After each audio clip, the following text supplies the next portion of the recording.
Welcome to Behind the Curtain with Watchwell, where we tackle trending events and interview interesting people. Today we have a special guest, but before we get to that, we want you to know about the Dangerous Friends Conference that's happening in White House, Ohio on March 13th and 14th. Presented by Clear Truth Media, come listen to speakers like Michael Foster, Jamie Bambrick, Rosario Butterfield, Steve Deese, and Stephen Whitlow. Focusing on primary doctrine, the Dangerous Friends Conference is rallying friends of all different creeds and confessions within the Protestant box to embrace post-denominationalism. If you're interested in attending or want more information, check out the link in the description and use code WATCHWELL25, that's WATCHWELL25 with both W's capitalized to get $25 off your ticket.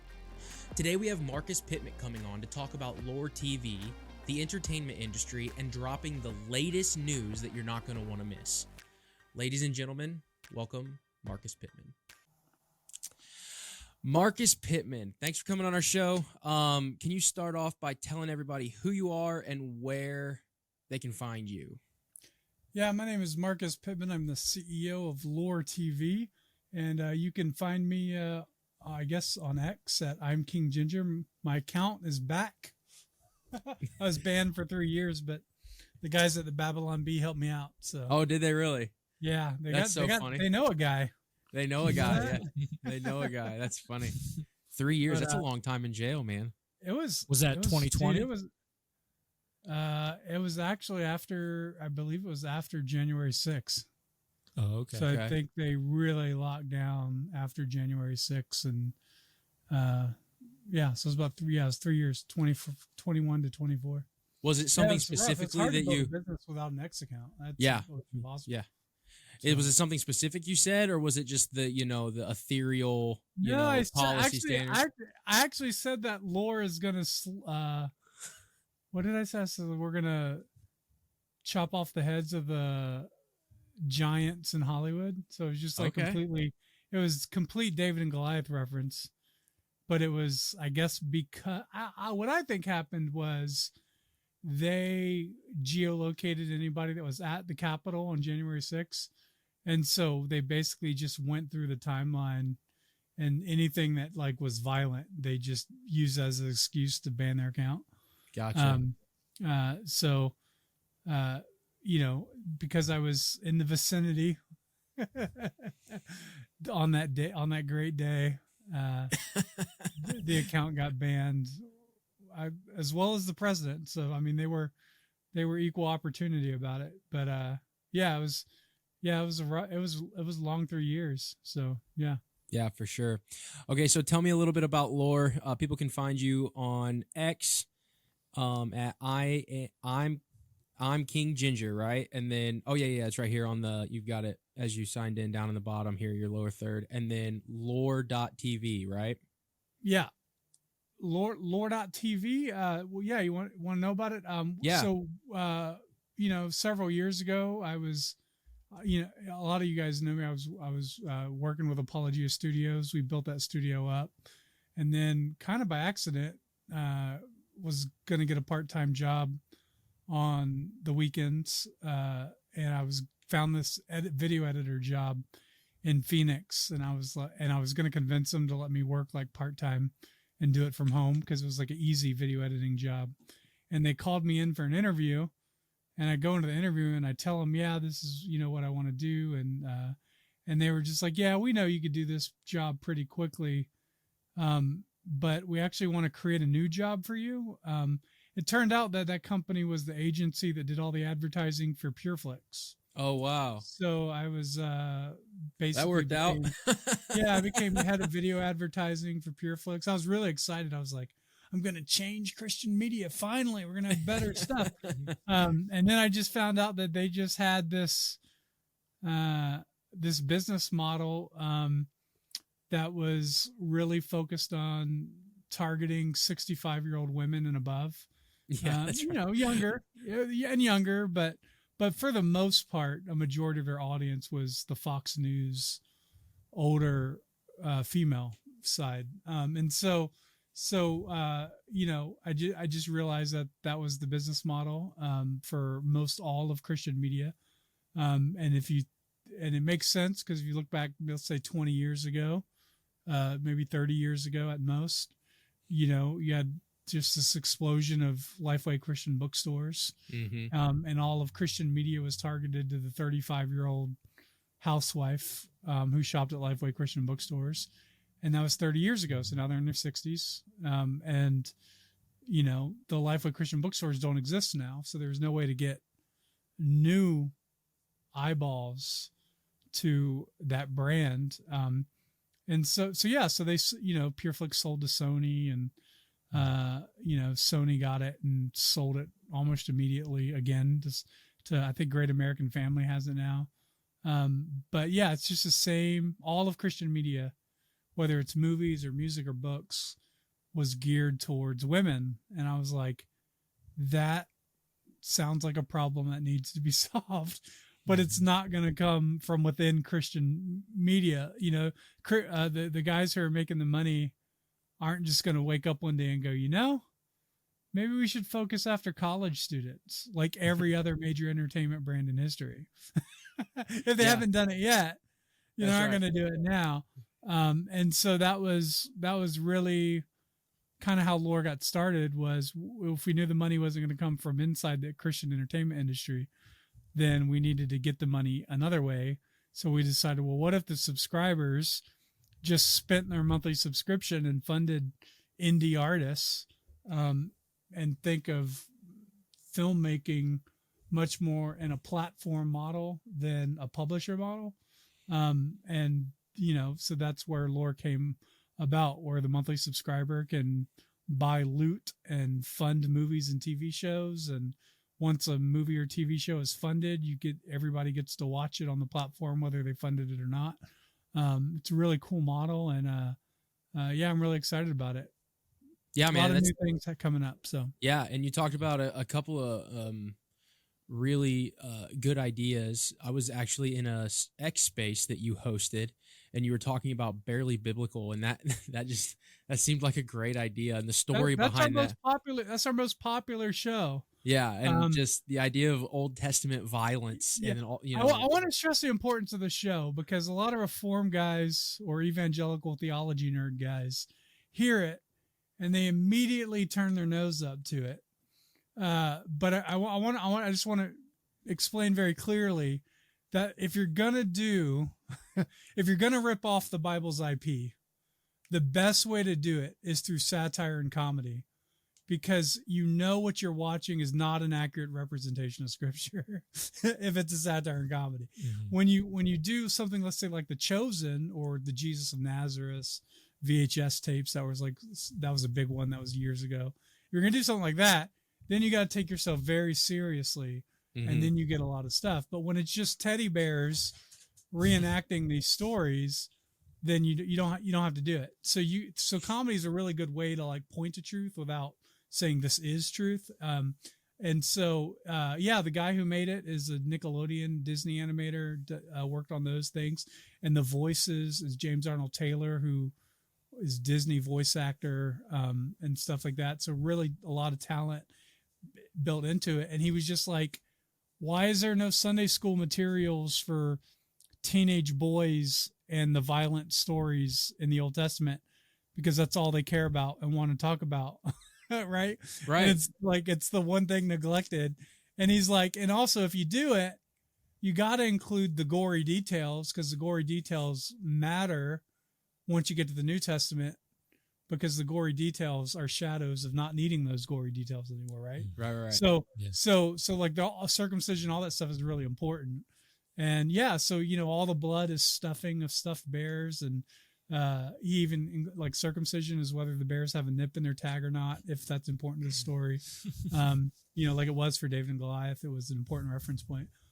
So like all that's in there. It's done in a very lighthearted, comical way, but still, I would say, faithful to the original intention of this of the story.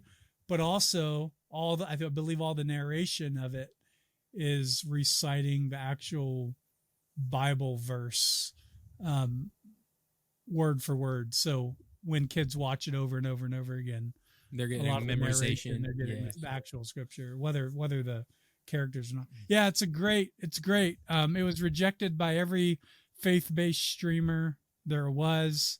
He pitched it to us at a 5-minute pitch-a-thon at a Christian film festival. It's a great story. He was pitching it to us, and he didn't have a full pitch prepared because he thought everybody there was going to just want the boring preschool stuff for preschoolers. Yeah.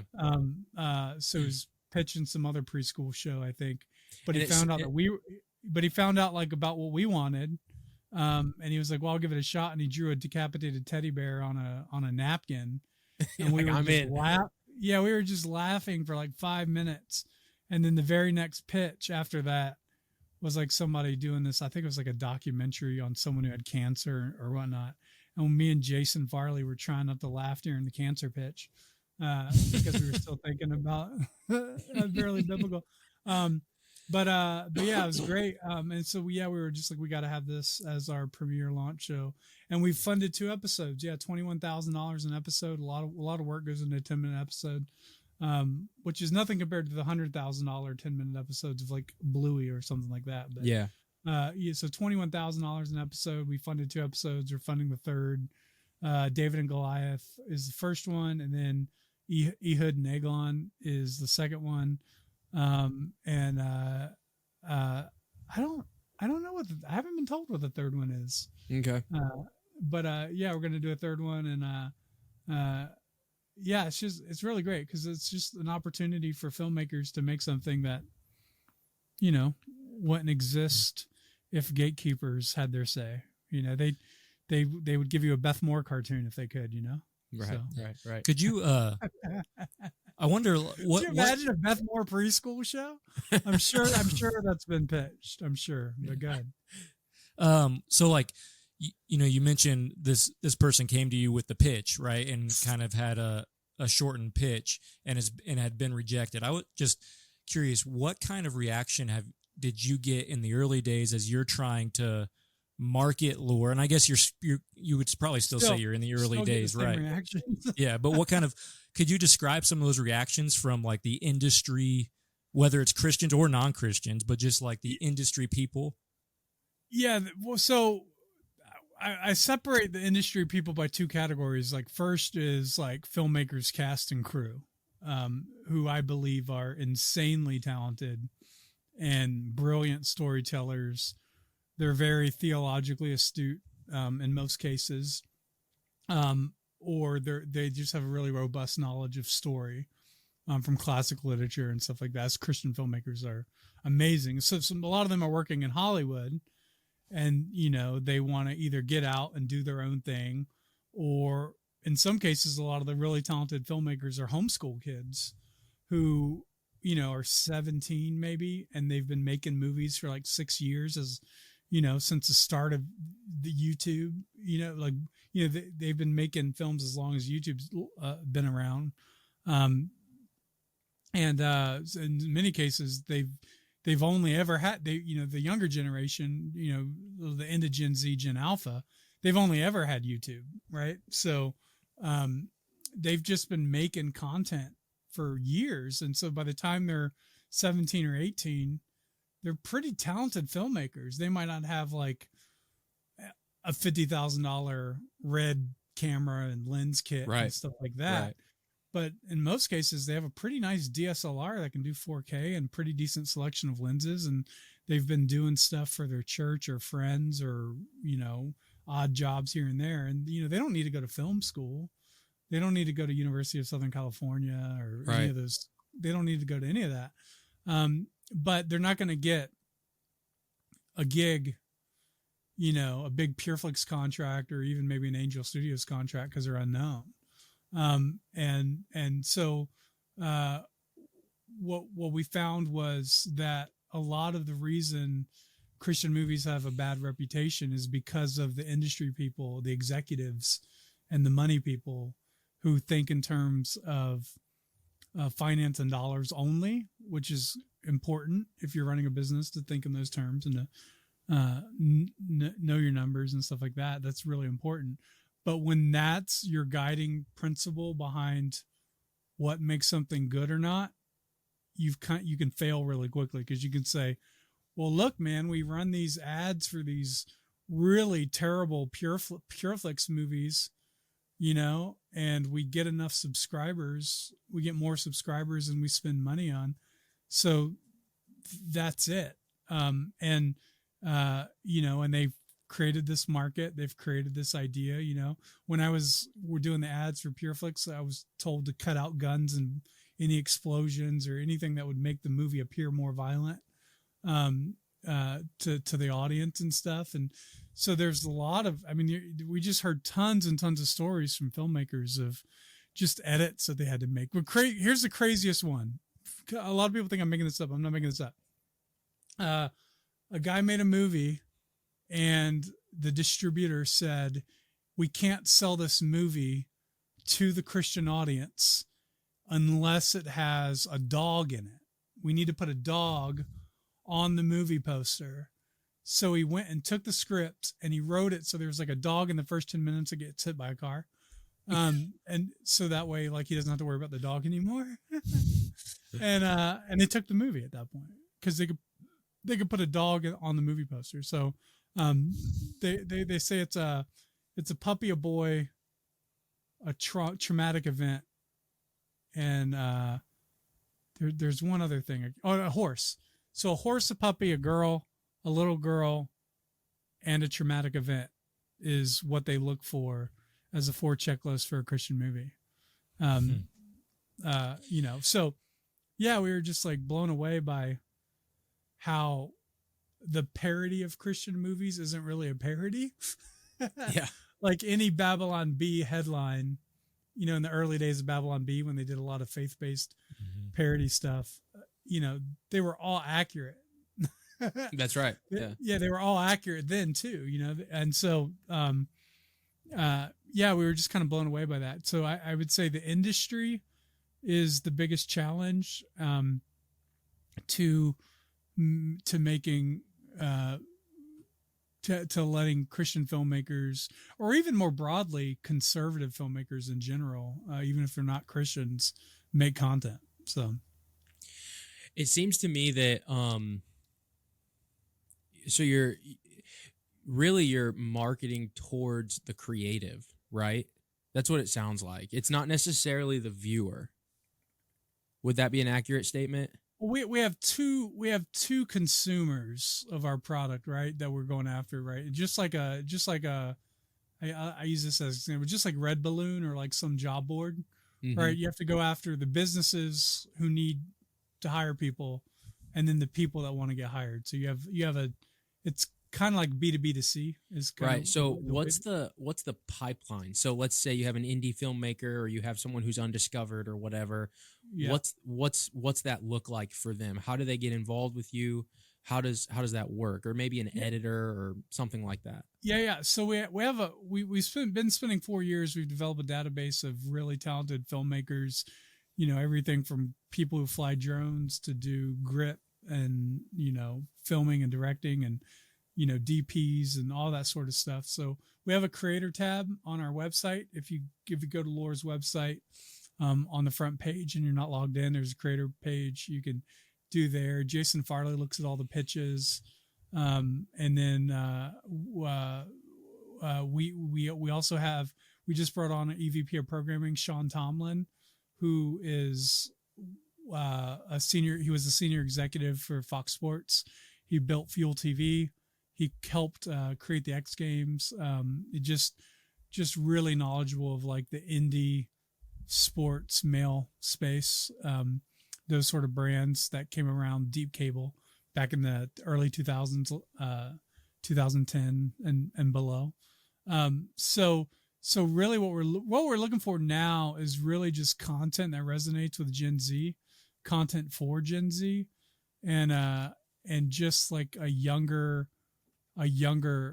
content. And then really what we're looking for, is just, whether or not you have a good story and you're capable of delivering the product, so we do a lot of vetting on whether or not the individual is actually capable of delivering a final product is the most important thing. Yeah. Seems important. Yeah. I mean, yeah, if you're going to send all the subscribers money to an individual, you want to make sure they actually return something. And so that's like our main focus.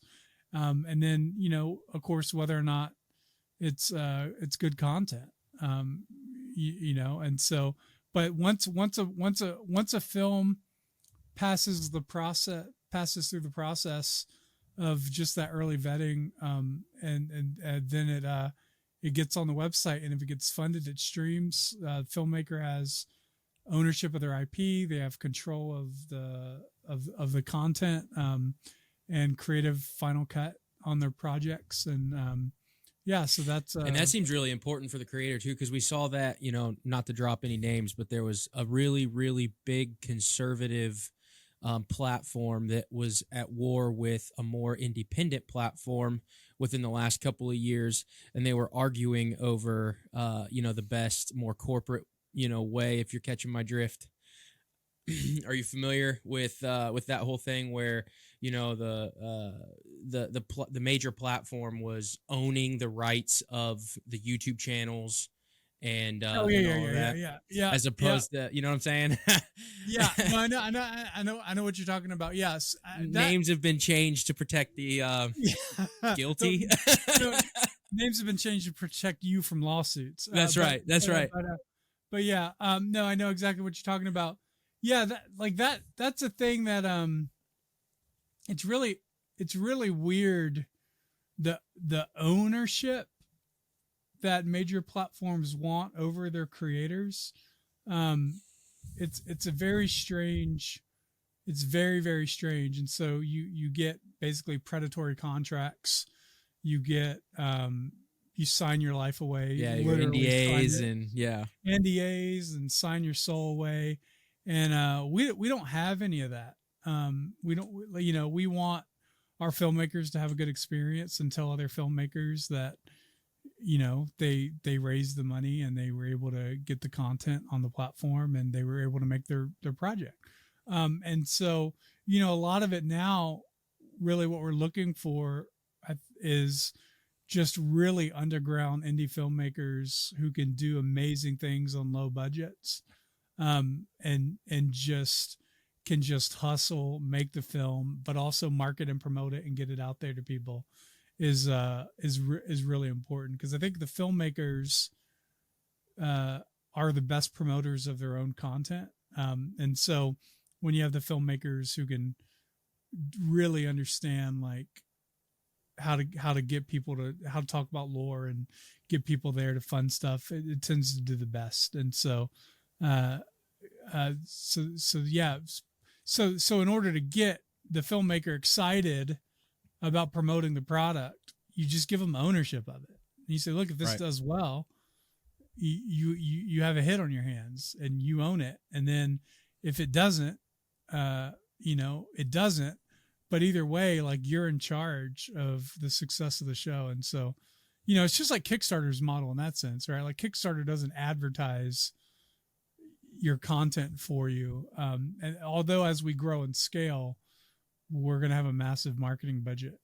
So that's in the works. But right now, everything is super underground and like starting fires with rubbing two wood sticks together. But it's got us pretty far. So how involved are you, how involved is Lore as a platform with the creator? Is there like a mentorship, like, hey, we're going to help you through the creation process, or is it just the exchange of the funding?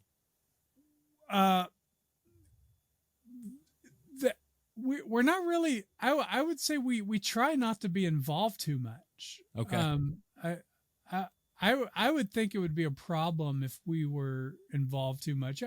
I try to see ourselves more as a technology company than a content company. Okay. But I do see us doing more like lore original content, especially now that we brought on Sean Tomlin and stuff, and having like a studio side. But for the most part, really, with the filmmakers who are funding on our platform, we really try not to be involved. I just had a meeting with a guy who's working on a project, who I I don't believe is putting the project on Lore, but I helped get him some meetings with some advertisers, potential advertisers for product placement and stuff like that. Because we really want to be a hub where filmmakers can come to and get help to work outside the boundaries of the studio system. So that's really the main goal. So yeah, I think mentorship is probably more in line with involvement, more in line than involvement. If I'd say mentorship, because you don't want to wind up where you're just micromanaging, Right. and red penning every script, or you build in an audience of subscribers who only wants the PureFlix stuff, and they get offended at the drop of a hat. You don't want that either, not for a platform model, right? So you have to, there's a firm balance in saying, that crosses a line for me, but it's not a line for the platform as a whole. So that's like a really tough balance, especially, with evangelical world where they've just been fed slop as Christian movies, and they have this impression that this is the only thing a movie can be, so. Yeah. So, I really want your opinion on like the, well, first off, what's your favorite movie by like, what's your favorite Christian movie? Let's just go with that. What's that movie with Denzel Washington? Does that count? Book of Eli? Yeah, but does that count? I mean, see, it's got the Bible in it. You have to, I mean, is Die Hard a Christian, or is Die Hard a Christmas movie? Well, yeah, I think you really have to define that, because when you say what's your favorite Christian movie, I just think immediately of like that's a genre defining category, and I don't accept the laws of that genre. I reject them. Right. Yeah. I mean, we would too, just for clarity, we would too. But when you say Christian movie, I'm thinking more of something like I don't know. I'll probably get in trouble for saying it, but like Affirm Films or something to that degree. Yeah. I mean, like I think Fireproof was good. I think that was really decent. I think like Facing the Giants. Yeah, I don't know. I don't watch them. It's not the greatest. I don't watch them. I haven't seen Bonhoeffer yet. I haven't either. But no, I really, I don't know, because I'm presuppositional. So for me, I like to watch films and find out where the godless filmmaker slipped up and became a Christian. So you need to come back on and do a movie review with us, because that's our podcast. Yeah, that's exactly what we... No, that's fantastic. That's the point. Because I don't think we look at stuff that way. We always find what's wrong with a movie. Always. It's always like, oh, this is... we can look at Star Wars and we go, oh, no, that's there's Buddhism element and all this sort of stuff. But we don't just look at it as a whole and say, oh, this is a really phenomenal father-son, kill the dragon, get the girl movie. Right? Like, we don't ever look at those elements. Or, a great example of this, I think this year, was the last season, or maybe it was last year. I don't remember when it came out, but the last season of Fargo was amazing and ended with grace and redemption and like a communion meal. Like, it was nuts. I was like, how does this even happen in a Coen Brothers project? Like, it's insane.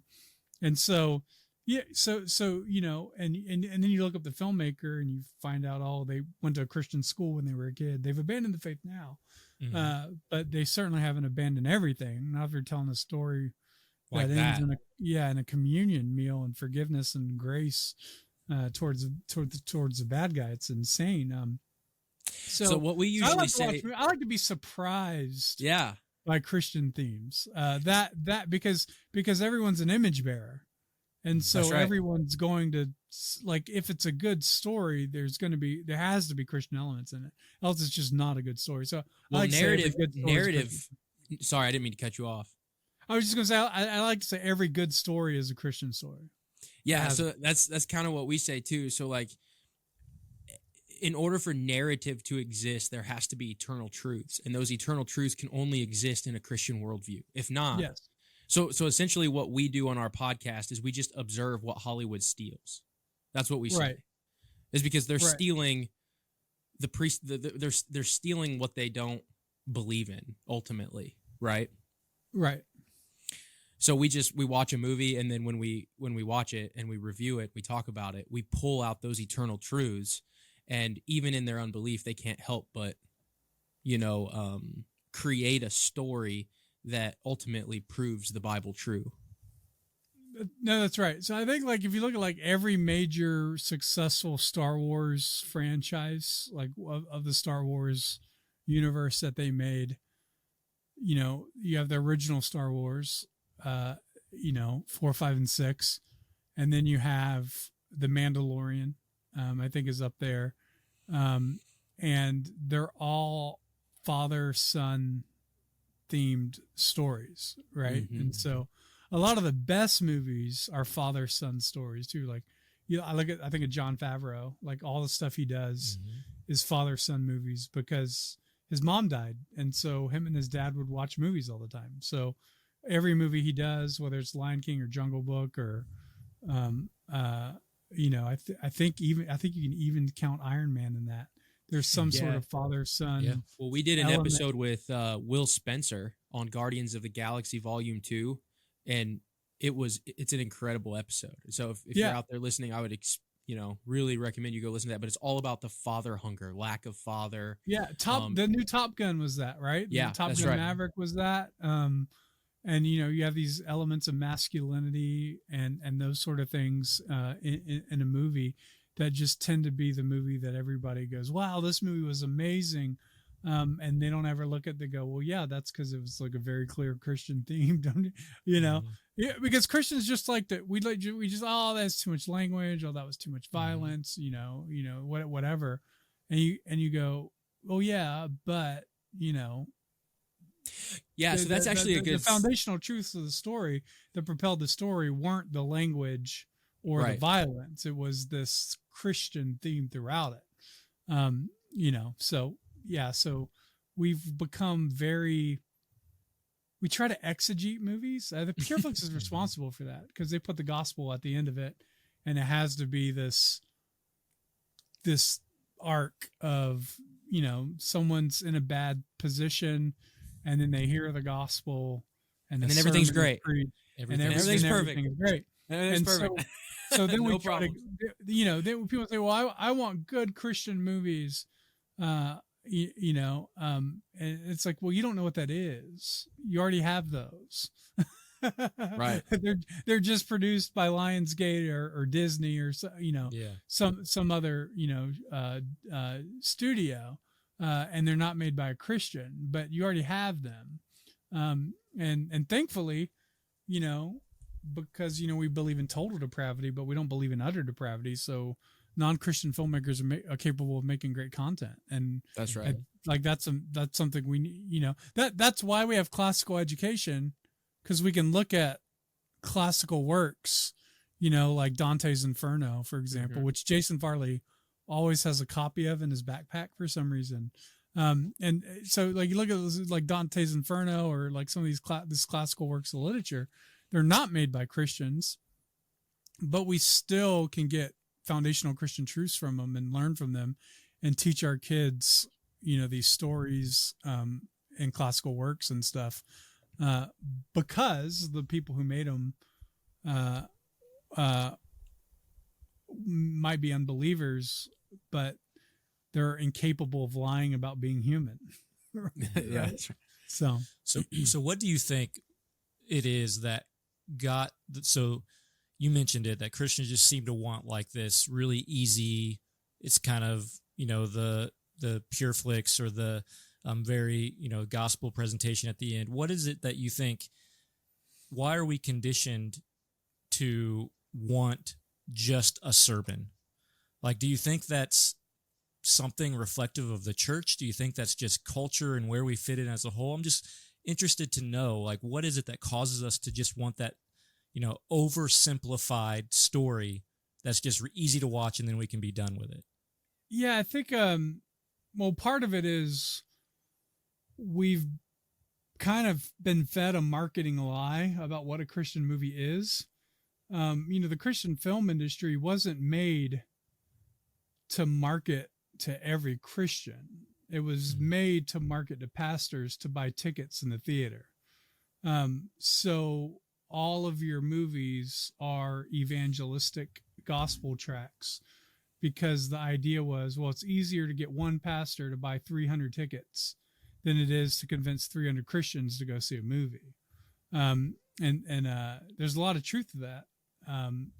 But in so doing, you've now basically created these evangelical gospel films that have just corrupted our view as to like what a good Christian movie is or could be. The other thing is like just ridiculous, I would say ridiculous views that like fake blood equals real blood, or fake violence equals real violence. Or for example, why not have a homosexual in your movie and make him the bad guy, right? Like that's a level of critical thinking to go, oh yeah, that guy was the gay guy, but he was also the bad guy, right? Like, I think if you were to do a trailer for a Christian movie and you just showed a gay guy, everybody would freak out and go, you've gone woke. It's like, well, why don't you, not judge the movie by the trailer? We don't want to give it all the details away. Yeah. So I'm just saying, like, there just is a level of complexity and critical thinking in reviewing a film that is not the same type of complexity and critical thinking of very analytical theological analysis, right? Like the Bible tells you what it says. There's very little creative interpretation you should allow when it comes to the scripture.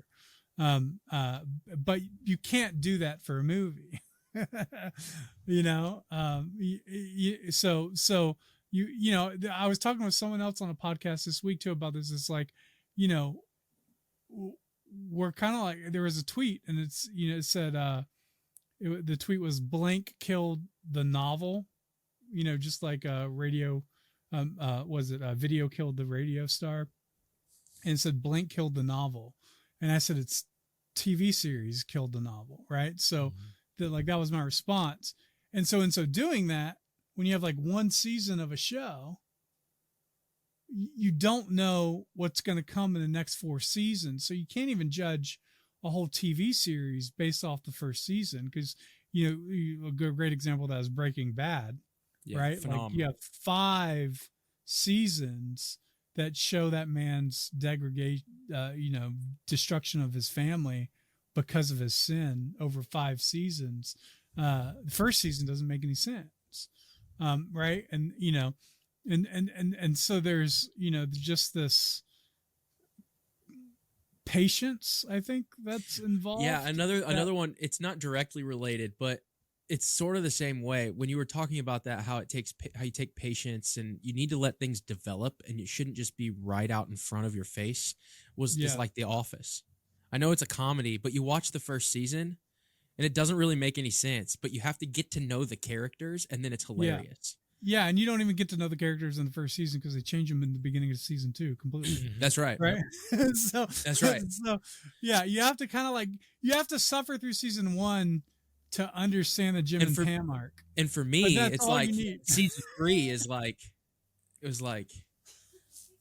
it took me 3 seasons and then it was like, okay, now I'm starting. Like you have to become part of The Office. Like you have to dedicate time. Now there's a risk because you could dedicate time to it and you just go, this is dumb. Oh no, they just gayed and trans the whole thing. Yeah, that's right. That's right. And now you're just like, what the heck is going on? Like, second season of Squid Games, there's massive trans arc throughout the whole thing about, and this dude dressed as a woman is, this butch military hero. It's insane. So yeah, so you get that sort of like, you have to know, like, Netflix isn't going to serve, they're going to serve you crap. That's just what Netflix does. They just serve it to you on a platter. And you might be able to find really good pieces of among Netflix, like, like you like Love on the Spectrum is a great documentary series and stuff. But for the most part, Netflix has a very clear agenda that is to promote licentiousness and homosexuality and transgenderism and stuff like that. And they're very upfront about that. And every now and then they give you a Joe Rogan comedy special or Dave Chappelle comedy special or something like that, right? But that's mixed in with a bunch of nonsense. Well, I'm talking. I mean, we look at like, but a lot of instances, you actually can find really cool stuff like Mr. Beast games. I think is really great because if you isn't that on Amazon Prime? Yeah, it's on Amazon Prime. They spent $100 million on it. It's insane. But what's really cool about it is, one, it's like Squid Games, except people don't die, right? But also, there's this really cool psychological aspect of the games about money and greed and free market and economics. That's like, would you take $1 million and save yourself, but also eliminate 50 of the people from the competition on your team, right? So it's like, so for me personally, I would say absolutely 100% in a heartbeat, and I won't have any Christian moral claim about it, right? But when you get a bunch of like woke people and the cast, it turns into a comedy, who are driven by their emotions, yeah, and not, I would argue that if I signed the contract to be in Mr. Beast games, I would be driven by the contract and the covenant to win that I made with the producers, just like a football game, or right. If I was in the NFL or anything else. So I wouldn't mind faking a pass or doing whatever to eliminate people. It's competition, right? Yeah. But so like that psychology is really interesting, and they have in Beast games, they have one of the Christian guys that was there was, really honest and didn't take the money. And I'm like, dude, what are you doing? Like, that's not, what about your family? You're spending time away from your family to win. Like, what's going on? But those elements of the Christian worldview of economics and greed and stuff. And that's really cool. So like, you can piece this stuff out, man, but you just have to really think deep and hard. And you can't we jump to conclusions whenever we see something that's, I can tell you how many people have rolled their eyes when I've said barely biblical. And then after I explain to them, they're like, oh. I don't know. When I heard that story, I was immediately intrigued. I was like, oh man, that's such a fun story. Just even just the story of how he pitched it and how people before he talked to you, they were telling him, oh, don't bring it up. And then he ended up doing it. And it's just a great story. It's a phenomenal story. Yeah, it's really really it's good. One of my favorites, so. Yeah. Nick, you got anything to say, Nick? You've been quiet, man. Hey, I've asked some questions. With hey, this is the first behind the curtain that I've been a part of, so I'm just kind of hanging out and seeing how it goes. Okay. But so something that you might find interesting is back in I guess I don't know the timeline, but whenever Lore was kind of getting going and you launched like a Facebook group, right? It was like, yeah. I think it's called like Lore Founder. Somehow, I don't even know if I requested to be in the group or how I got into the group, but I am in that group. And I'm not on Facebook very often, but occasionally, when I am, that group will pop up on my newsfeed. So I've seen some of the things that Lore is doing, and I do think I remember that, and I don't know if this is still your tagline or not, so you can correct me if not, but Christian movies shouldn't suck, right? Was one of the things that I was really drawn to because that's what of we started kind of with, yeah. Mm-hmm. So some of the things that we talked about in this in what Christian movies are to most people, But yeah, I've been, I've been really intrigued when I've come across things. And another thing I heard on a podcast, which I think you're connected to in some way, but with indie Nate Wilson, his Stories Are Soul Food podcast. He Are you asking if I was on that podcast? I wasn't. no. I think you were like, you're connected to Nate and right. So you go like to the same church. yeah. So but one of the things he said in his career as an author, and then in how he's branched out and things, is that Christian movie shouldn't be seen as a genre necessarily. It's just a market. Like it's Christian. The Christian tag is a market, and that's just that all that's telling you is the person that the film or book or whatever it is trying to market to. It's who they're trying to convince to buy this product. And so to pair that with what you're saying about, it's the, old church lady who most of these Christian content creators have been marketing to. I think that's really eye-opening, and I think it actually shows how a more more robust view of story is necessary among Christians, and how we do need to see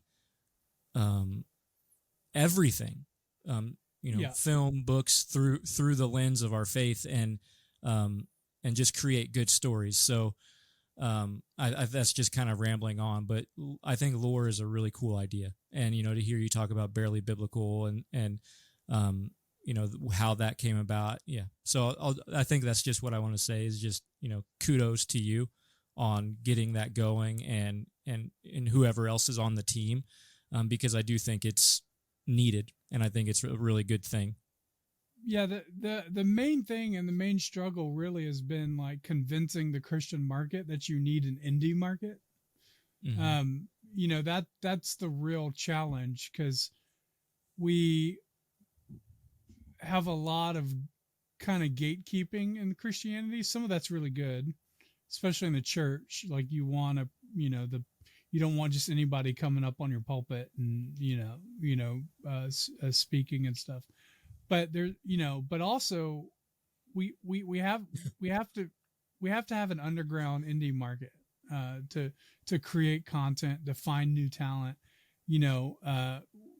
I like to say, like, everybody in the streaming world, they want like the pro NFL team, right? So they want to spend $100 million on a streaming platform, and they want to spend $50 million on one production, and just, so we do that, but then we don't have any like college sports to be able to get new talent from, or we don't have high school sports or little league, right? So that's a real big problem. I think a lot of that is, you have Big Eva and Mid Eva, all this sort of stuff.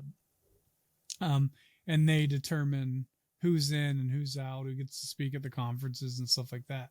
Well, the art world doesn't work that way. And that's what Hollywood's become is, basically Big Eva, right? So they determine who gets to speak at the conferences, who gets to make the movie, who's the director, that sort of thing. But they've bottomed out their own indie market, because, it's all Netflix and Disney now. That's the only thing that matters. And so what we have this really amazing opportunity now where you have, whether it's the conservative political world or the Christian world or Hollywood, none of them have a punk rock, indie, MTV sort of art house sort of vibe, Warped Tour, like, CBGB's, underground comedy clubs. Like nobody has that anymore. That's really fallen by the wayside. And so we have a really cool opportunity just to create this underground indie market. And when you do that, you're gonna automatically disrupt those genre marketing categories, right? So it's just like when, the Christian music industry was completely turned on its head by reformed hip hop, in the early 2000s. Mm-hmm. There was no market for that. Like, where did that come from? That came from iTunes, right? Like you would never have Christian hip hop ever without distribution of iTunes. Anybody can put their music up on iTunes, and that's how Reach Records and all these other things formed. And then what happened was they got capitalized by the Christian media industry, and then they basically were like, we're gonna leave, and then they left, and I think Reach sold to Capitol Records or some big major secular network, and the next thing you know, like Lecrae's like hanging out with pro-abortion political activists. And you're like, how did this happen? Like, did you go to Diddy parties? I don't understand where that transformation happens, but it always happens. It always happens when you have to move from one gatekeeper to the next.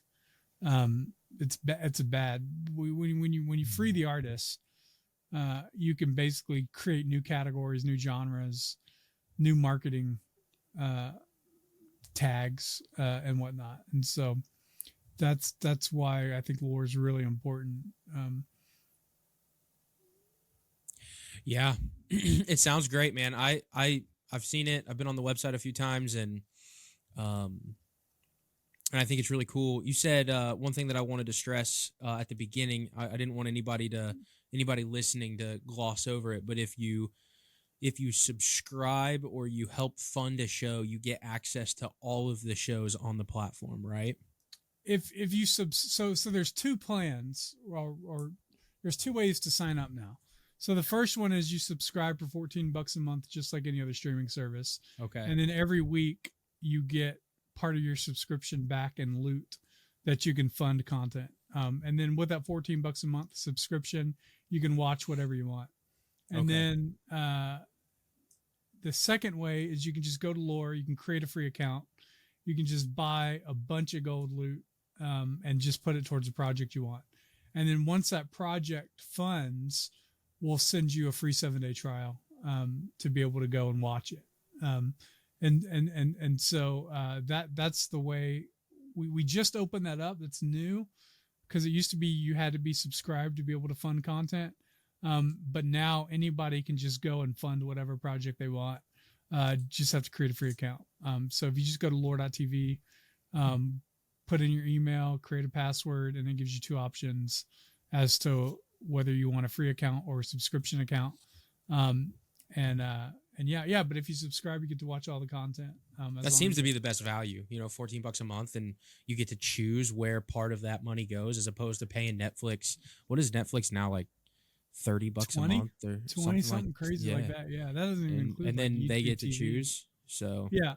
You just hope Netflix sends you something. Yeah, that's not too tainted. But yeah, no, with us, every dollar is spent on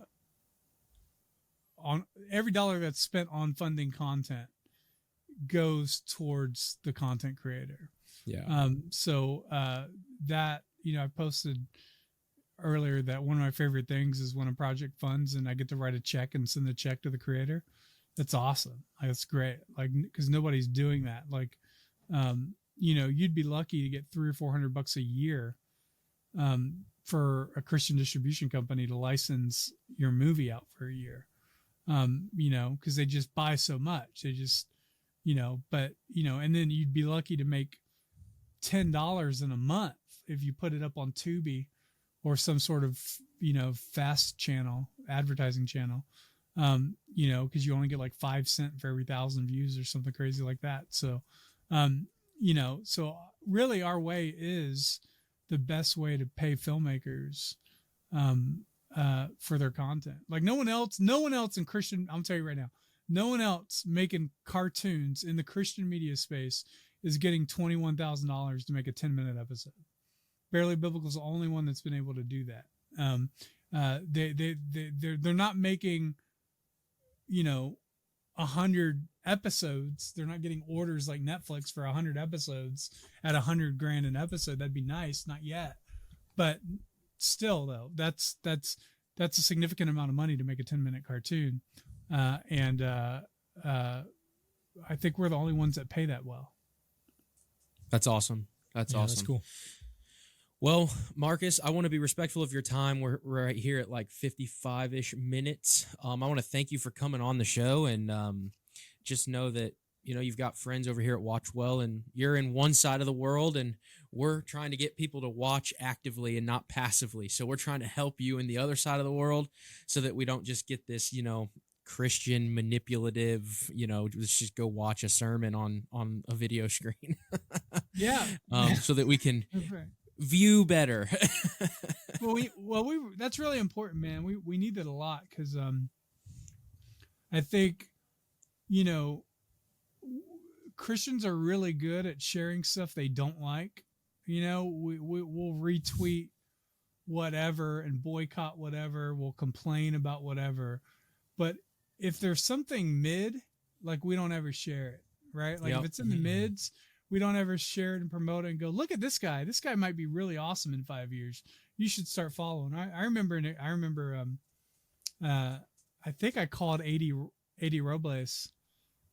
I was at Apologia Studios at the time. I first saw his YouTube channel. He had like 100 subscribers, and I called him. I was like, dude, you got what it takes. And I'll remember that because I don't think a lot of Christians really like we don't promote the mids, or promote people when they're in the mids. I feel that for sure. We wait for them to be approved by the masses, or we wait for like a star like Chris Pratt or something to come out and say he's a Christian, and we go, oh, finally we got one. Yeah. But what we really need is just an indie underground culture and revival that just says, look, man, we're just going to share the people who are talented. And I think if we did that, I think we'd be far less disappointed 5 or 10 years from now, because I think we'd have a lot less Christians fleeing to the secular world for work, where there's actual pipelines and pathways to promote young artists and get them into the system, whereas we don't have that. Yeah, for sure, man. Well, again, if there's anything that we can help you guys with, let us know. And we're out there rooting for you. So, yeah, well, to all your listeners and when is this airing? I think we're gonna come out with these. My goal is twice a week with the behind the curtains. But this specific episode, because I might drop some news, but I don't want to do it too early. Well, when are you able to drop the news? Monday. Okay, so I can push it back till then. Yeah, why don't you push it back till then? How about Tuesday of next week? Tuesday's great. So Tuesday of next week, you're listening to this now. so we just we're now putting on the website an older show called Thrillbillies, and it is like I want to say it's a less vulgar version of Jackass. Okay. And so it's a bunch of kids. It's an older show, but it's a bunch of kids that you're doing shopping carts off ramps and driving cars off cliffs. It's called Thrillbillies. It's really great, and it was made by the creators of Nitro Circus, who I believe now do or there was a bunch of Christians involved in that, or there were people that were involved in Nitro Circus that are now doing some evangelical Christian stuff. I'm not too clear on that, but it was a show on Fuel TV. We've acquired it, and we're going to start putting that out on Lore TV. And it's just like a great, less vulgar version of Jackass, of men doing stupid stuff like men are supposed to do. So that's awesome. It's a great show. Sean Tomlin was able to get that for us. I'm really excited about that. And, our hope is to revitalize that series at some point. So, that's awesome. Yeah. So that's our first major content acquisition from a big network, and hopefully there'll be more. So awesome. So subscribe to Lore TV, fund content like that, for younger people, for college students and stuff like that. And, let's build something for young men. That's awesome. Nick, any final thoughts? No, again, I'm just really impressed with the idea, with the concept and where it's going. I guess one last question. So when you have content like that you've acquired, will that go on in order to be funded? So will that need to be funded before that's available to view, or is that just available to view? We might put up a pilot, but every project is funded by the audience. Awesome. All right. Yeah. So, yep. So, Awesome. so the audience will get to determine and decide whether or not we continue to put it out there. But yeah, it's a big test for us because it's the first time we've acquired established IP, and so I'm really excited about that. And it's you're not going to get people doing stupid stunts. Well, used to. I think on TBN there was like some crazy skateboard shows and stuff way back in the day, but we don't have that anymore. So no. It's too masculine. Everything's nerfed. Yeah, everything's nerfed. It's too masculine. Everything's nerfed. All right, Marcus. Again, thanks for spending some time with us. We really appreciate it. Thank you for trusting us with the big news and the drop. And guys out there listening, if you're gonna watch well. We'll see you in the next one.